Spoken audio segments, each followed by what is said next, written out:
Hey, Barry here from Over 50 Golf. I'm going to talk a little bit today about wedges and some short game tips to help you hit the ball a little bit more consistently around the green. Had a fella in the other day and we were talking about wedges and some short shots for him.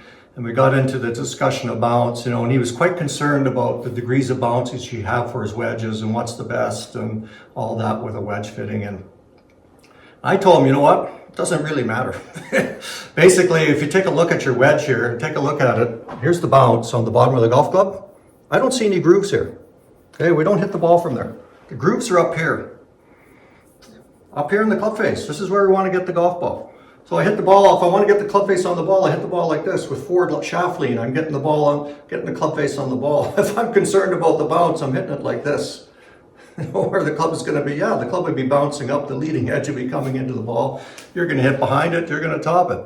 So we don't hit fairway shots using the bounce, so we don't have to worry about that. And the only time I want some bounce on the wedge is coming out of the bunker or hitting some sort of a specialty flop shot, but most times not concerned about it. So if you get some general bounce around 8 to 10 degrees, you're probably going to be okay and not really worry about it from the fairway. What we want to do is learn to hit the ball properly and get the club face on the ball consistently.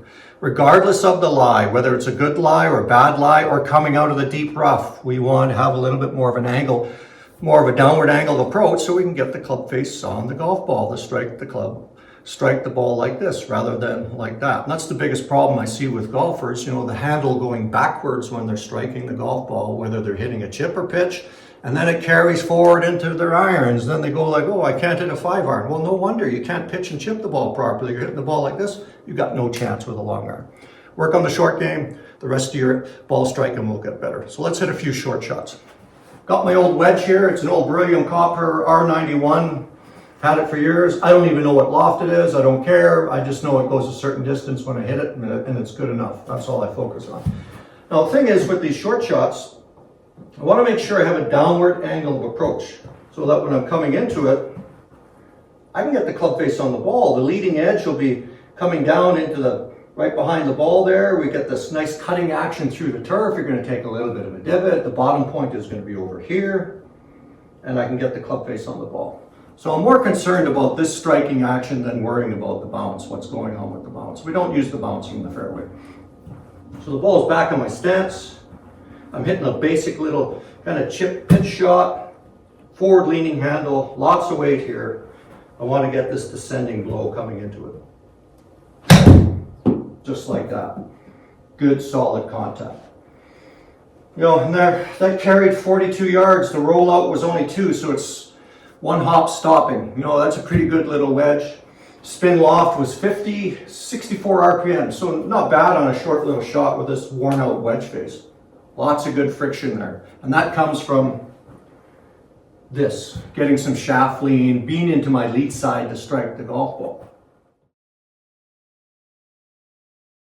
That shaft lean is accomplished by having more weight left than right. We keep it left and we swing down through it. And going back, the club is not going inside here. There's not a lot of lower body action. Club swings back, come through. So it's going back pretty straight.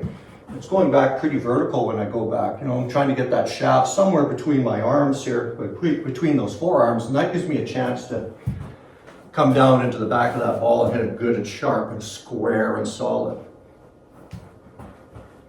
Here, I'll hit another little short one too. This one won't be as far, so I'll hit a little short one. Again, I'm over here. Stance is kind of square, not too open. I don't like to see golfers do too much of this because what happens when you get too open?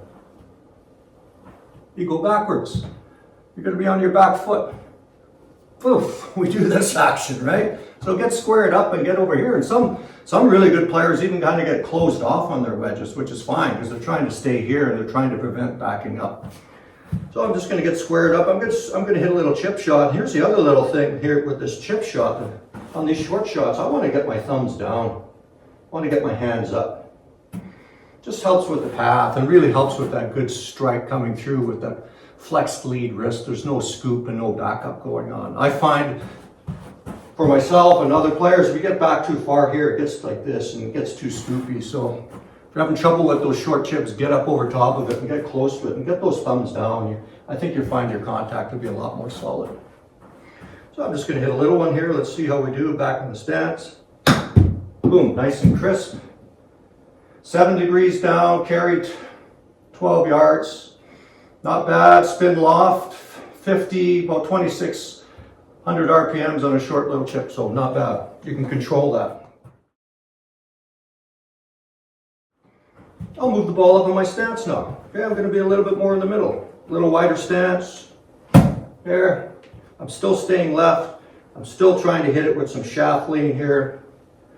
Taking the club back. I'm not doing this, right? I'm staying over it. Boom, hit it. Boom, hit it. Okay, hit that one 50 yards, 8 degrees down, 2 yards of rollout. Spin loft was 52, not bad, around 6,000 RPMs. So I can work with that. I can control those wedges. I'm not worried about what's going on down here with the bounce, right? I'm concerned with the leading edge and the club face, getting the club face on the ball, having some forward leaning shafts so that I can strike the ball crisply and solidly and control it. That way, what's going to happen? Contact's more predictable. You can predict what's going to go on when that ball hits the green. It's going to be checking up for you, and you're going to have a lot more control over it. You're not going to see it bounding and sculling over the green because you're not hitting it like this. So work on those little wedge shots. It's going to help your ball striking. Let's forget about the bounce from the fairway. Don't worry about it. Let's focus on getting the club face on the ball. Have a good setup. Weight forward. Get a little closer to it. Straighter back. Keep your weight left. Let's hit down into that back of the ball. You'll be happy with your wedges and short shots. Just like that. Crispy critters all the way through.